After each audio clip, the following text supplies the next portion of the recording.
Salut tout le monde. Vous allez bien? Moi pas trop. Je n'ai pas beaucoup de temps.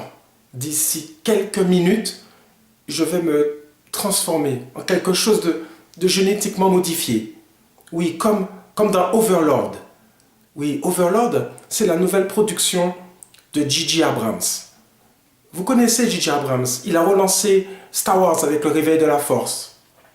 Il a relancé la saga Mission Impossible avec le 3e épisode. Il a relancé Star Trek avec également le génialissime Into Darkness. Là, J.J. Abrams, en tant que producteur, eh bien, il vous lance Overlord en pleine figure. Un peu à la manière de Quentin Tarantino et Robert Rodriguez avec Une nuit en enfer. Oui, rappelez-vous, Une nuit en enfer. Un mélange de polar et de film de vampires. Dans Overlord, excusez-moi, c'est un mélange de films de guerre et on va dire, de films de zombies ou de personnages génétiquement modifiés, des monstres que les nazis vont lâcher comme ça afin de dominer le monde. Oui, ils font des expériences, les nazis.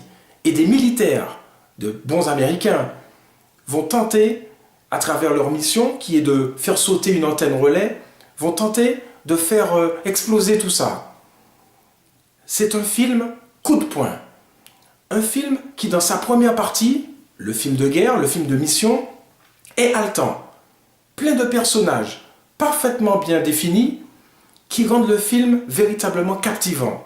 Avec, en préambule, une scène d'aviation où des personnages sont au milieu d'un décor dantesque, où on est véritablement avec la caméra au plus près des personnages.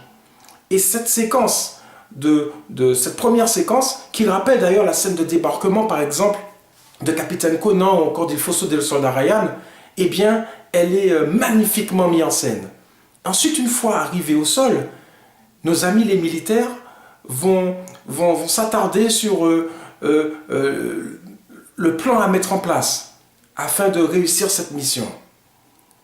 Et puis, là, le film va basculer.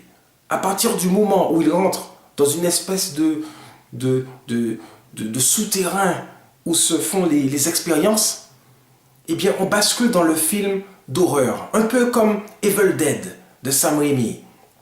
La caméra est rapide, le montage est haletant, les personnages sont sous pression, et vous aussi. Pas original, attention, mais tellement bien mis en scène, tellement captivant, tellement coup de poing, un film brutal. J'espère que les amateurs de films d'horreur apprécieront, certes 20-30 minutes, mais d'une efficacité absolue.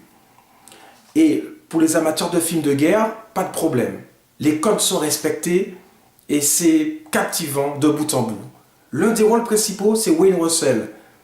C'est pas une star, mais par contre c'est le fils de 2 stars, Kurt Russell et Goldie Hawn. J'ai dit Wayne Russell, non, Wyatt Russell. Sachant que Kurt Russell, son père, a joué Wyatt Earp dans Tombstone. Je crois que je vais arrêter là car c'est fini pour moi.